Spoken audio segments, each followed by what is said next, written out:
People have that notion. They keep asking me, "Oh, is Australia racist?" No, it's not. There's so many job opportunities. Every nook and corner, there's job opportunities that are there. As I said, every panwala is a migration agent today in India. हर एक जगह पे जाओ बोलेगा हाँ भेज देता हूँ कहाँ भेज जहाँ जाना है भेज देता हूँ So if you work in McDonald's, you will be paid minimum $23.23. Indians are the best, for Australia. Commonwealth countries speak English. There's so much of gold in Australia, but people are not mining because there are no people. So basically, a migrant family will dream that my son's education, child's education is free, or they will dream that their medical is free. Coming up with the thing that immigration, oh my God, it's a scam. We've done more than 3,000 plus applications, happy families which are already over there. Come to Australia, migrate to Australia, one of the most beautiful countries in the world. Hi guys, welcome to our show. I'm your host for today, Rishikesh. आज हमारे साथ है Mr. Burzin Nanavatti. Mr. Burzin has a 3-decade plus experience in the fields of mining, infrastructure, IT, Australian immigration. But आज हम लोग उनसे एक बहुत ही स्पेशल टॉपिक पे बात करने वाले हैं and that is Australian immigration. तो सर हम बेसिकली थोड़ा सा आपके प्रोफेशनल जर्नी के बारे में जानना चाहेंगे. Okay. I started my career as a graphic designer. So I was into marketing, graphic designing, IT. I was in MCSA till about 2002. And then after that, Here in India? Here in India. Okay. Very much in Bombay. Okay. And I was more into training people into graphics. I was authorized by Coral Corporation Canada to, conduct exams into IT and... Which corporation? Coral. Coral Draw. Okay. Yeah, got it. So Coral Corporation. So I used to do all of these things, and we had an institute. We were running on, site engineers. I was also an MCSA, so like Microsoft Certified System Administrator in 2000s. Okay. So then after that, I decided that, okay, fine, let's, I want to move to, either New Zealand or Australia. Okay. So I took a trip.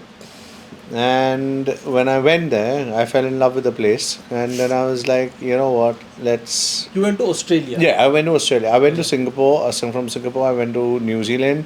I stayed in New Zealand for a couple of months. And then I came to Australia, stayed there. And I was like, you know what, this is something that I really like, the Pacific Down Under. So, sir, actually, I don't know anything about immigration. So अगर मुझे Australia में migrate करना है, so what would be step 1 for me? First and foremost, the most important thing is to find the right registered immigration agent, right registered migration agent, or an Australian immigration lawyer. That is the first thing that you need to basically do. So you can find out these people from Australia. There are websites that are there, the government websites which are there. So that is the first important thing. I can't do it on my own. You can, but there are a lot of complexities. Okay. There are lots of complexities. You will get stuck, on the way. And that is where a lot of people get stuck because they try to do it on their own. Yes, if it is an easy case, if it's a straightforward case, it's understandable. But it's like, बच्चा तो कोई भी निकाल सकता है, लेकिन then why do you go to a gynecologist? You're going to a gynecologist is because you want a child and you want it to be safe. So if you want it, because immigration is a law. So the first step is get an Australian immigration registered migration agent who studied migration law or migration aspect, or an Australian legal practitioner who's a lawyer who has basically done proper law and specializes in immigration law. Okay, understood. Then how do I find a good agent? Okay, first it's not a good agent. It is a good registered migration agent. So a registered migration agent can only be an Australian resident or an Australian citizen. First is that. So he has to be based, in Australia, has to have either a PR or a citizenship. Oh. Only they can become a registered migration agent or an immigration Australian legal practitioner, which is an Australian lawyer. Okay. So to be an Australian lawyer, you have to be a resident of Australia, or you have to be a citizen of Australia. So these Okay. are the first two aspects which are there. So they will be based over there. Secondly, if you are looking at an agent basically comes on a website called MARA, Migration Authorized Registered Agency. Okay. So MARA website ke upar, if you go, which is called Office of MARA, you will find a list of agents which are there. Oh, so I can cross verify. Yeah, If yes, he's registered, basically. they'll be listed there. Yeah. They have a listed, they have an identity. I'll be able to find them. Yes, you Yeah. can find them. But for a lawyer, it's a lawyer. There's a doctor, a lawyer is a lawyer. There's nothing. The lawyer should have a practicing certificate, should be registered with the bar council of a particular state. The second step that you need to know is how good is the agent, how many cases has the agent done, or how many cases has the lawyer done, and what type of cases. That is the another important part that you need to look at, because it's like, okay, like lawyer, a lawyer could be a lawyer but she specialized or he specialized only in criminal law, but if you're going for corporate commercial to that lawyer तो कुछ होने वाला नहीं है. Yeah, right. An agent also, if that agent specializes कि मैं खाली onshore applications करूँ, मैं बैठूँ खाली onshore applications करूँ from Australia, so that is only onshore applications. Offshore applications उसने किया ही नहीं है, तो उसका आइडिया ही नहीं है. Okay. So I'm getting it. yeah, so there are different migration में there are different types of visas. There are different types of applications. अगर if the person is doing only onshore applications, मतलब student visa से PR visa, वही कर रहा है और आप उसको then you are giving him a GSM visa, it's going to be very difficult. Okay. So you need to find कि उसका specialization कौन कर रहा है, क्या कर रहा है, and then you can basically say कि हाँ, this is basically the type of agent or a lawyer who's specializing in that particular field. Just correct me if I'm wrong. You said that the agent, the registered agent, all these people are Australian residents, right? Yes. And even the lawyers. So then the people who are in India, like if I have to, मुझे अगर जाना हो तो मैं India की ही कोई I'll look into some company and मैं उनके पास जाऊंगा, तो वो लोग के पास नहीं जाना है मुझे, is what I've understood. No, basically yes and no both. Because one, the guy who's sitting in India, how is that guy going to know the laws of Australia? No. If he does not have, so if he's got a registered migration agent or an immigration lawyer tie-up in Australia, so yes, it's understandable.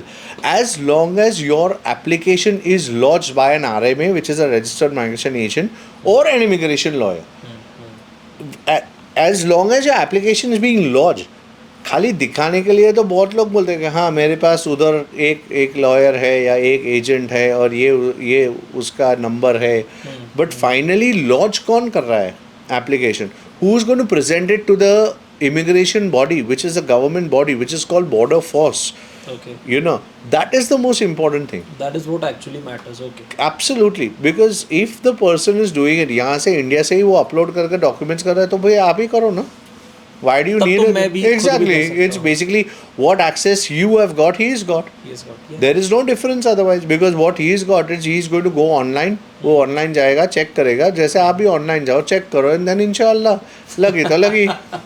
Okay, so now slowly I'm starting to get it, but tell me, explain it to me, what is the difference between a normal agent that I was talking about, an RMA person, RMA agent, and immigration lawyer. Yeah. Okay. Let me explain it to you in a very simple language, which I normally explain to all my clients. Okay. There are three categories of basically doctors. One, you have a specialist. So if you are married and if you have a child, you're going to go to a gynecologist. Or if you have a brain surgery, you're going to go to a gynecologist, which is an immigration lawyer. An immigration lawyer is a lawyer. It's a lawyer done 5 years of LLB, practice kiya, and now specializing only in immigration law. Knows how to read the law, address it in court, fight a case in court. That is an immigration lawyer. Then you have your GP. वो भी doctor ही है, but खांसी सर्दी का. So the same ways, this is basically your RMA. RMA also knows how to do an application, knows how to consult, knows how to upload the documents, knows how to do all of these things. Especially the new ones that are coming out right now, because the new RMAs, they have to go through a rigorous course, and only 10 to 12% actually come out, pass out. Initially पहले तो देवर बांटते थे, ऐसे chocolate बांटते थे, वैसे RMA के certificates बांटते थे. तो जो पुराने एजेंट्स है, they've learned through practice. Okay. Job, but now they are very strict on RMAs also. So RMA is like an MBBS doctor. Okay. Like, is there any criteria? उसका exam होता है? Yes, उसका exam होता है, उसका course होता है, उसका एग्जाम होता है. एग्जाम होने के बाद देयर इज एन इंटरव्यू होने के बाद रिटन एग्जाम, थियरी एग्जाम, और उसके बाद तो वो माइग्रेशन का कोर्स खत्म हुआ, और उसके बाद to get a licence to practise there is another interview और thing which is taken by the government. So proper scrutiny करके ही वो आरएमए बाहर निकल रहा है. Okay. In these last couple of years. And the last one, as you said, is आपका normal आम आदमी agent. What do you say? वो I call it as वो जड़ी बूटी डॉक्टर. मारुति वैन खोल के थोड़ा बहुत इधर उधर से जड़ी बूटी लेके दे रहा है. At the end of the day, are you going to go to a gynecologist to deliver, or would you go to a jari booty doctor to tell him to deliver a child? It's something like that. Obviously. Yeah. So this is what people don't understand, that it is your life. That's why people like, oh, you know what? मेरा case नहीं हो रहा है. The case is not happening because you're not going to a qualified agent. You don't go to a qualified doctor. Yeah. You go to a witch doctor and you turn around and say कि मेरा कुछ करो. वो gives you some जड़ी बूटी tablets and then says अच्छा ठीक है हो जाएगा. It doesn't mean हाँ किस का होता भी होगा. But at the end of the day, to remove a child, you can have your nanny also who can do it. But why do you go to a gynecologist? Is because you need professional help. So this is the difference between an unregistered migration agent, a RMA, a registered migration agent, and an immigration lawyer. Okay, I would like to know a bit about what are the different types of visas. For Australia. Yeah. Okay. For any country, there are actually, like, this is what I have categorized it in, 2 categories of visa. Temporary visa, permanent visa. Okay. So temporary visa is what? Like student visa, yeah, visit visa. Temporary means work visa. Temporary means ke like you are coming into my country, you're going to live there for either work or study or visit. Khatam karke, you're going back to your country of origin. Yeah. So that is basically called temporary visas, Yeah. which there is a lot of process, there's a lot of things that are there. And the second is permanent visas. Permanent visas are different categories. Like you have one of the most important categories like general skill migration visa, then you have business immigration visa. General skill migration. General skill migration, Okay. GSM. Yeah. Then general skill, I'll give you a brief about that, but you have general skill migration visa, you have business immigration visa, investor visa, you have spouse visa. So if someone's an Australian citizen or a resident and he gets married to somebody else outside Australia, a different nationality, which is called spouse visa. So there are different categories of spouse visa. Then you have parent visa. If you're a resident or a citizen and you want to get your parents down across, then you have parent visa. So these are different categories of permanent residency visas. There's another very important visa which people don't know about, which is called RRV, resident return visa. So that is also another category. So there are multiple types of permanent residency visas.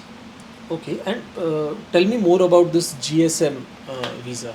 GSM is general skilled migration visa, like general skilled. Whoever is a skilled applicant, like for example, engineers, IT professionals, accountants, or like small scale managers to large scale managers, or tradespeople like carpenters or cooks or chefs or mechanics.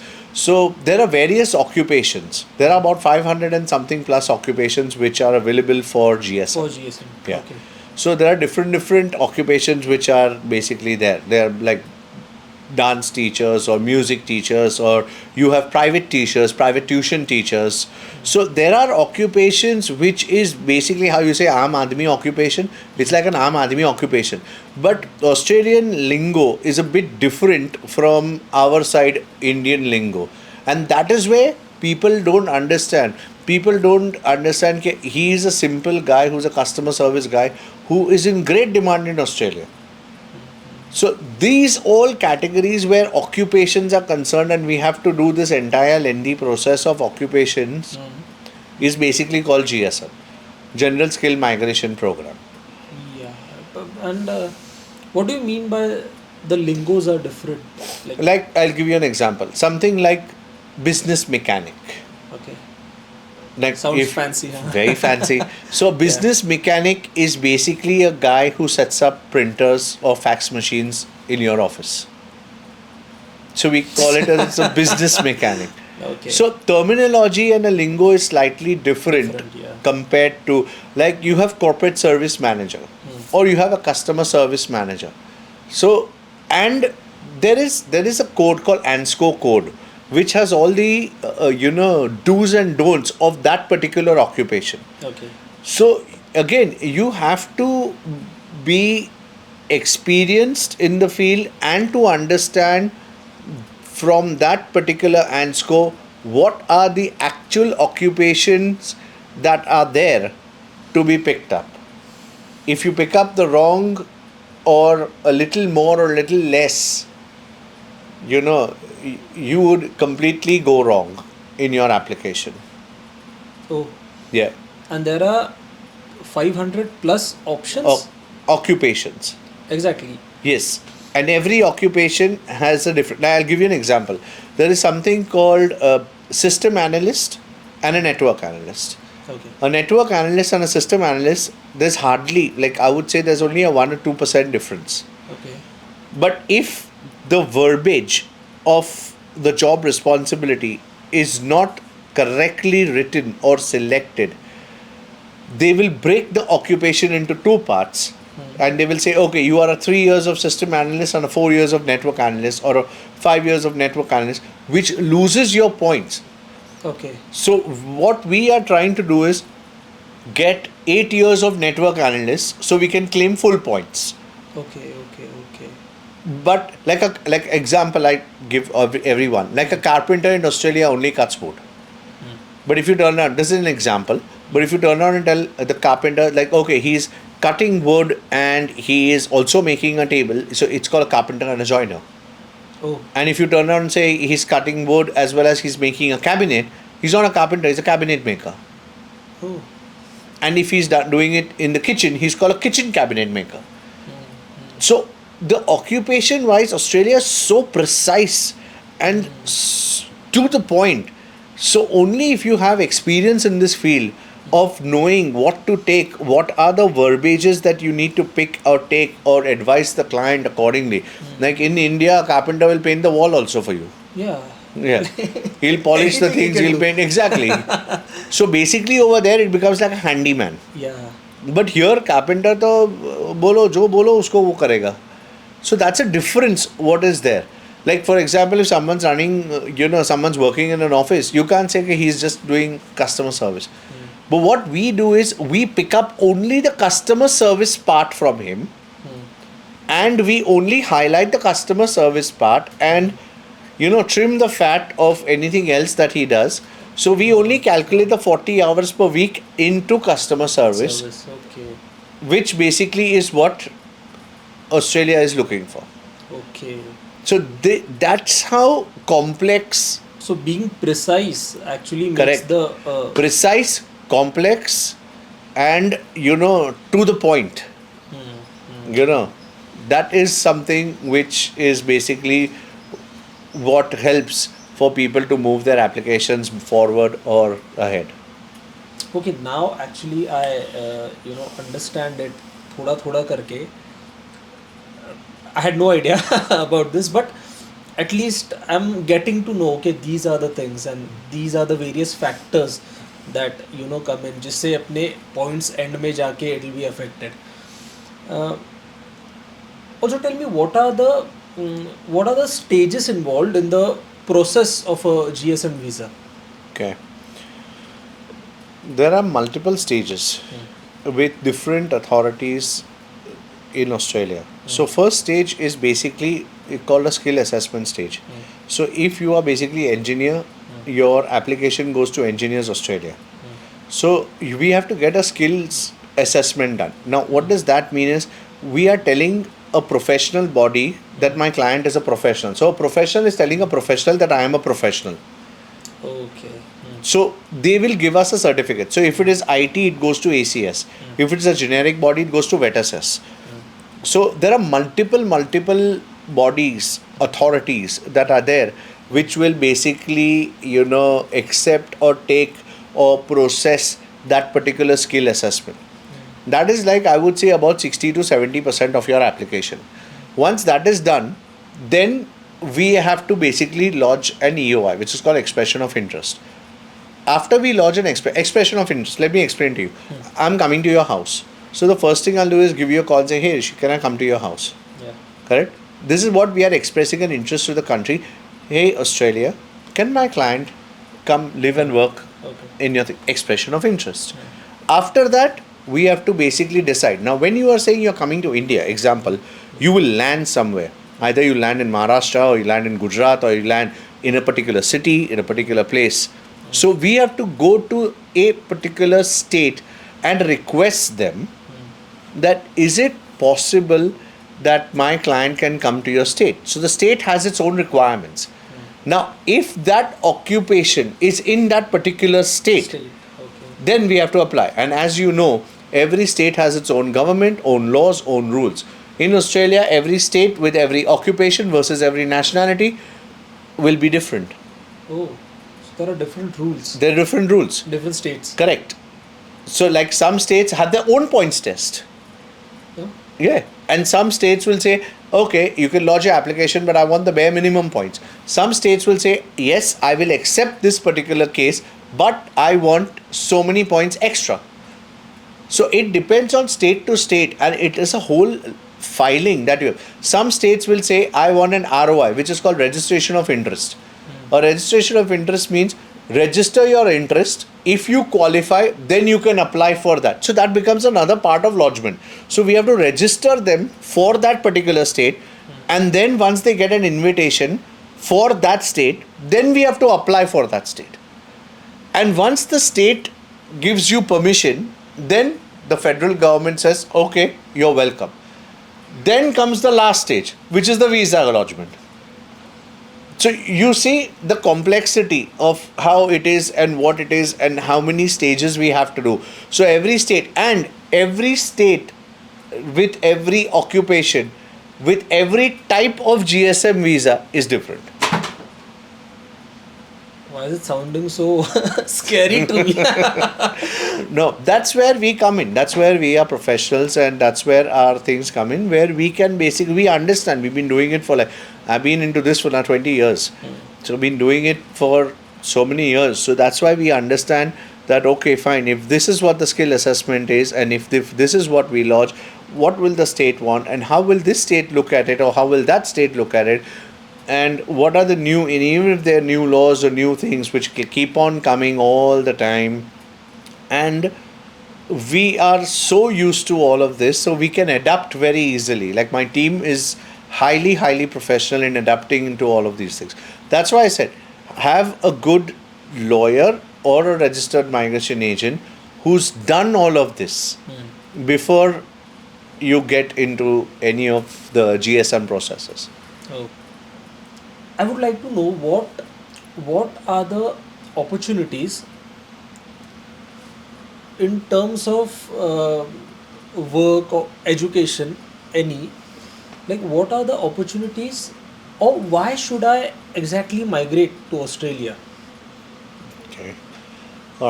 Basically, not because I live in Australia, I'm an Australian citizen, but Australia is one of the most beautiful countries in the world.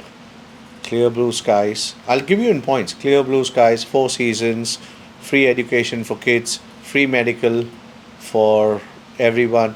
Your child is born, you get baby allowance, you get child allowance If you are a permanent resident. if you are a permanent resident. So if you are a permanent resident and if you have a child born in Australia, you get birth allowance. Oh. Then the child gets milk allowance. Then he gets toddler allowance. Then he gets child allowance. Then he gets youth allowance when he's a teenager. And think about it. Like, for example, if my son once stands up and says, Dad, I want to do law, he can go to Australia, he can go to any university, and the government can sponsor him to do law, where I don't have to pay anything from my pocket. Okay. And he only pays back to the authorities if he's working in that profession and if his salary is above 60K Oh. per year. If he has changed his profession. So he doesn't need to pay. He'll be doing something else. So there are many people who jump from one. Sometimes some people start doing nursing, and then they feel no, this is too hard for them, or start doing medicals, and they feel it's too hard for them. So they switch to something which they are good at. But Australia wants 100% literacy. So that is the reason they even sponsor and even promote people, kids getting into different types of educations. So that is where the government looks after you. That is what is basically what is there. Why Australia? As I said, 4 seasons. Security. A lot, heaps of security. Like during COVID, we were all highly secured. Nobody went hungry. Everyone was at home, but they were looked after. There was JobKeeper, JobSaver allowances. There were so many other allowances which are there from the government. So that is what helps every family, a migrant family. Imagine, like I tell every migrant family, your dreams are my reality. So basically a migrant family will dream that my son's education, child's education is free. Or they will dream that their medical is free. For us, it is free. These are my rights. So, and Australia is not a country where there is no work. There's so much of work. There's so many job opportunities. Every nook and corner, there's job opportunities that are there. Because Australia, that's why it's called the land of opportunity. Because there are so many. There's one of the largest iron ore in the world is Australia. One of the largest coal mining, Australia. You can see from India also. Adani has gone there. He's basically spent more than $8 billion right now in Carmichael mine in Queensland. The largest plutonium nuclear to get is basically from Australia. South Australia has the largest mine, largest opals, largest type of barley is from Australia. What is barley? Barley is wheat, agriculture. Barley. Oh, okay, barley. Yeah. So largest type of barley is from Australia. So Australia has a lot of mines, minerals, agriculture, which basically is, there is so much over there, but there are hardly any people to do anything, because majority of the Australians are baby boomers, which are like 60 plus, 65 plus, and the other part are kids, and the teenage crowd and the working crowd is not so much. There's so much of gold in Australia, but people are not mining because there are no people. So what Australia's major weak point is having people across over there. That's why they even signed a free trade agreement. Our new Prime Minister signed a free trade agreement in 2022 December with India. And the first thing that they said is, we want migration. We want people from India coming over here. Because Indians are the best, for Australia. Okay. Commonwealth countries speak English, and once they migrate, they don't go back. So that is why Australia is a nice place, a warm place. Like in Australia, we don't have anything like religion. We just say we are Australian. Oh. We don't say we are A religion or B religion, or there's nothing of that sort. Everyone's welcome as long as everyone respects everyone. So that is why I would say, why migrate to Australia? And if you're looking at the job part, Australia has the highest wage act in the world. It is $23.23 per hour. Per hour. Yes. So if you work in McDonald's, you will be paid minimum $23.23. And in Australia, like unlike if you're sending somebody from here to US or you have a contract, you will be paying them Indian wages even though if he is going abroad, if he is in US. But in Australia, you cannot do that. So even if someone comes over here, whether he is Australian resident or Australian citizen or a migrant, they are all equal Okay. and they are all paid the same. Okay. So there is an average bracket. So every occupation has an average bracket. Okay. But think about it. America is like $6 to $7 an hour, and Australia is $23.23 per hour. That is a huge difference That is huge. Yeah. for people who are working out of Australia versus working in Australia. And in Australia, you get family, you get life. Like you work Monday. Full-time work in Australia is called 37 hours a week. 40 is maximum. After that, it's called overtime. And after that, you're paid also at overtime. You're paid like 1.5 times more or double or triple sometimes if you're working on a public holiday. So again, quality of life. You get time with family, you get time with kids. So quality of life, Security. And today, if you see, Australia stands as one of the top countries in the world, in top 10, as called the most livable countries in the world. They rank number 5 where their passports or where their country is concerned. Australian cities also, I think 1 or 2 are ranking in top 10 as most livable cities in the world. But if that is the case, then ऐसे हजारों लाखों लोग क्यों नहीं migrate करते हैं मतलब Australia में? Lack of knowledge. That is why we are here. That is why I'm here. I've come back to India after 14 years to basically educate people that Australia is a beautiful country. And if you come down over there, there's a lot of opportunities over there. I've lived there. I was a migrant. I know what a migrant feels like when you start the process and, till the end of the process and when you go to a different country. So what we basically do is we bridge the gap between the Indian and the Australian culture. And there are not many people who do that. That is why people are like, acha, people have that notion. They keep asking me, oh, is Australia racist? No, it's not. Because one of the majority of the populations in Australia today are Indians. It's not the white people anymore.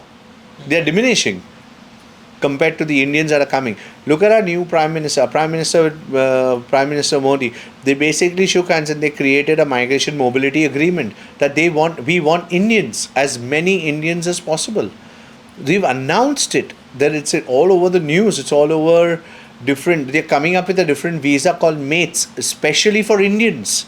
Mates, which is specially, it's basically a mobility partnership which they have tied up with, where they are coming up with a visa where they want to get Indians down on a work visa, like a 2-year or a 3-year work visa, it's not yet come out, but they've already signed something, they've already working on something. And like our Indian Prime Minister said, I want, you have uranium, because Australia has the largest uranium in the world. So they said, you have uranium. And the first thing that our Prime Minister said, you have people. And that's what we want. We want good, skilled labor, skilled education people. Yes, Australia has, as I told you before, Australia has the largest gold, largest iron ore. But then what? Who will take it out? Who will create the logistics? Who will take it to the port? Who will create the deep sea port? And to do all of that, we need hospitals. We need townships.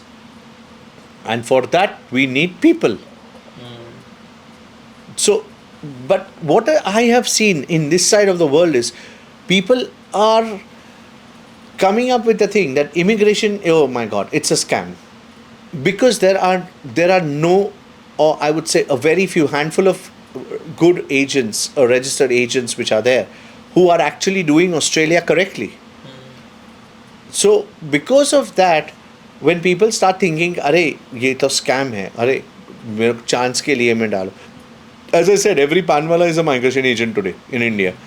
हर एक जगह पे जाओ बोलेगा हाँ भेज देता हूँ, कहाँ भेज, जहाँ जाना है भेज देता हूँ. We don't do that. Like, we only specialize Australia because we are from Australia, we live in Australia, we are Australians. We understand their culture, and I was born, bred in Mumbai. So I understand India. And that is the reason we are able to bridge this gap and explain to people that it is one of the best and the beautiful countries, and you will have a proper life. We've done more than 3,000 plus applications, happy families which are already over there. 3,000 plus. Yes. So that is why we always encourage people to, it is better to get into something where you know the procedure step by step and surety step by step, rather than getting into something where it is inshallah. That is what I would say. So आप लोग बस Indian ही आपके पास सबसे ज़्यादा आते हैं या बाहर के लोग भी आपके पास आते हैं for immigration purposes? Indian nationals are the largest. As I said, I was born in India, born in Mumbai, raised over here. So, of course, India is like a home. But Indian nationals are, yes, my largest. But we do various nationalities. I've done most of the African nationalities, which are from East Africa, West Africa. We've done most of the Arabs, like Palestinians who don't even have a passport, they have a travel document. We've done Lebanese, we've done Russians, we've done Ukrainians, we've done Iranians, Iraqis, we've done Southeast Asians, we've Nepalis, Bangladeshis, Sri Lankans, Pakistanis, heaps of Pakistanis also. We've done a lot of Saudi Arabians. So we've done a lot of, even Americans, the white people, even they, the one of the second largest population migrating to Australia today is from England.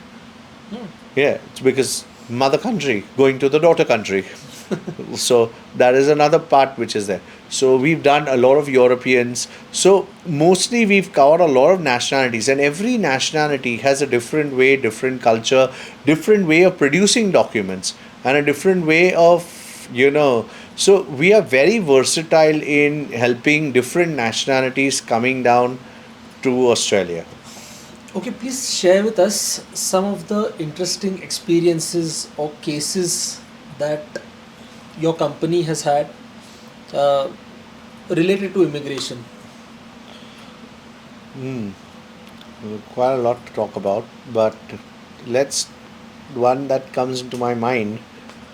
I was in Australia, and we were in our office, and through a reference, I had a Pakistani couple come to me, and her story was that she had already got a visa. She was living in Australia for the last 2 years, but her visa got revoked. Okay, so her PR got revoked, and she had a deportation. So she got a deportation letter. That means she had to deport in the next couple of days. So I still remember, I think it was Monday or something was her last day, or Sunday or Monday was her last day, and she came to me and my lawyers in my office. She came on a Wednesday or Thursday she came, and she's like, this is what the situation is, and I don't have many days, so is there something that we could do? And we sat down and we understood her entire application, and the only thing that we could do is basically oppose immigration for their decision. And which we basically, so what we did is we had to call immigration and have our lawyers represent her. So tell immigration that we are basically representing her, which basically, and appeal in court, which is called AAT tribunal, which is a tribunal case. And with that, we got her a bridging visa, which is an extension till the decision comes, till we get the case in court. And Yeah, and it was basically for 2 years, and it went on. And after 2 years, we got a date, and I still remember So she at was that. still there. Oh, she was there because because she was going to be deported, like let's say on Monday or Tuesday, but we basically Filed an went and application. filed an appeal. So when we filed an appeal, we Okay. got a bridging visa. Okay. So bridging means a bridge between this decision and this decision. So because it's like Australia is a democratic country, so it gives you a freedom to even fight. So our lawyers took up the application. Now, when the case, the best part is when the case started, we were in Dubai, and it was 2 o'clock in the morning, and I remember that because it was my birthday.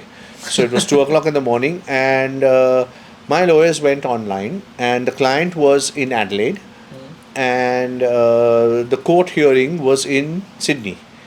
So everyone was online, and the first thing I remember the judge saying is, are you willing to proceed with this? Because winning this case is like only 12% chances from the case history that we have read. Oh. So our lawyers actually prepared a rebuttal, and which was like more than 105 pages on every step, every allegation that was given by immigration for deportation. And we went through the entire process, and the hearing went on for like nearly 4 to 5 hours. And it was a Friday, and then they said, okay, you know what, we'll give the decision on Monday, and it was in our favor. And we saved that applicant and their family from getting deported. So their PR was revoked, and we unrevoked their PR and got her PR back. It took around 2 years. 2 years for the hearing to come. Okay. And this applicant, basically, the family was working for the government in Australia. Still, What was the reason? one was using an unregistered migration agent, which was actually one of the reasons, because when the immigration asked them at a point that why were ABC papers not filed correctly, and she said her agent did it, and they said, okay, if your agent has done it, can we have the agent number if it's an RMA? And she's like, nah, we don't. I know it was just an agent from Pakistan who's done it. And they are like, oh, you've used an unregistered migration agent, which is not correct. So that was one of the reasons, and there were multiple complications in her application. And before she came to us, she had made it even more complicated. So, so we had to like literally unscramble that scrambled egg. But anyways, we got through. That was the beauty of it. Even though you just had a 12%. That's what the Chance of judge winning. said. That yes, 12%, and we won. This is another story that we had. There was a Jordanian lady, and she had basically got her PR visa long time ago, maybe in the year of 2000. She lived in Australia for some time. Her family, her brother, her parents, her mother, everyone moved to Australia, and then she was out of Australia. So what happens is when you get a PR visa, you get a 5 year travel limit. After that, you have to apply for RRV, which is called Resident Return Visa, which is another thing which allows you to come back into Australia and basically extends it for another 5 years. Okay. So that is basically what is called RRV. So when she basically was outside Australia, she was in Jordan, and she went through an agent who didn't know what an RRV was exactly. So when the RRV was applied, it was applied wrongly, and because it was applied wrongly, the application basically got rejected. So then she basically again tried to apply for another RRV in couple of years. She did not appeal because it's not easy to appeal. It's quite difficult to appeal. and you need to have a good strong immigration lawyer to appeal for this. So she didn't, and then I think that was in 2005. She had done it by herself and through an agent, and then she tried a couple of times till she came to us, which was I think in 2018 or 19. And at that point of time, we told her that look, the way it is, the way your application has already been, smashed and hammered previously by previous agents, to rectify it, we will have to appeal, and to appeal, we will have to basically lodge. So we lodged the way we had to lodge, but because of the history of what was there, she got a rejection. And we knew that when we had told her that this is going to happen so that we can appeal. And then we appealed. And when we appealed, we rectified all her previous, cases that were there, all the unscrambled egg. We started scrambling, and, unscrambling and bringing it back to normal. And then we finally got her through. So basically, she was an applicant who had a PR, but because she was lodged wrongly for a resident return visa, she could not go to Australia for nearly 12 to 13 years. So she was actually locked out of Australia for 12 to 13 years. And we finally got her in. So that was another very big achievement and a case that, we had actually done. We have a lot of other cases, like for example, your current movie that came, Tiger, Salman Khan's, India-Pakistan cases. So we have a lot of couples that are basically Indian Pakistanis. One Indian, one Indian, one Pakistani. Okay. Now, Indian and Pakistani. Now, either the kids have Indian passport or Pakistani passport. They can't have both. And when this type of scenario happens, it's too hard for the married couple to go to either of the countries because of the political reasons that are there. So the only point that they have is they want to exit. Like these are my cases more in the Middle East. Okay. So in our, we're in UAE. So they come to us and we need to go. We need to get out, because if we can't, it's going to be very hard, because either of the partner has to sacrifice. And it's going to be really difficult. So they really need a light. They need a way out. And we have helped so many Indian and Pakistani couples, and the expression and the face that you see after they get their visa, it's like, Jaan Chutti. Like, now we are safe. Like, we can go, we can raise our kids and become Australians. So that is also because Australia does not care about nationality. Australia does not care about who you are, where you are. As long as you're a good citizen, as long as your police records are clean, as long as your medical records are clean and everything is good, it's perfectly fine to basically migrate. So yeah, that's another very big story that quite a lot of stories that we have done for Indians and Pakistanis couples. Another cases that unique that you call is basically LGBT. Okay. So Australia has a huge LGBT community, like lesbians and gays, and they have a society and they have a so. We have again a lot of clients that we have helped who may have not come out, or who have not come out, or coming out, or who are already out, and help them a lot of Filipinos, a lot of Indians, as well as a lot of Arabs who are belong to the LGBT community. And we've done a lot of such cases. It's pretty sometimes stressful and difficult to prove, especially when it came from, initially Filipinos, okay, Arabs also quite difficult because of the, how conservative they are, and Indians, because of, again, the the way people were. Now in India, I'm seeing like people are like quite open, and initially, like when you were talking about even 10 years ago, it was quite different compared to what it is right now. But still, to do cases like this, it's a lot of explanation, a lot of paperwork, and we've been successful throughout for all our LGBT cases.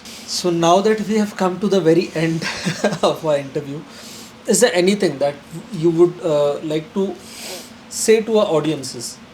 Come to Australia, migrate to Australia, one of the most beautiful countries in the world. You will be really happy, your family will be happy, better job opportunities, better lifestyle, quality of living, amazing weather, amazing climate, blue sky. There's lots that I can go on, but only one very important thing is, please do not use an unregistered migration agent. Please go to a registered migration agent or an immigration lawyer for your application. Please do the right thing by securing your future, securing your life and your family. Please, I wouldn't say try, but please go ahead and only use a registered migration agent or an immigration lawyer for your application. Yeah, so thank you so much, sir, for your time, for educating us, and it was a pleasure meeting you. Thank you. Thank you very much. Pleasure is all mine. Thank you.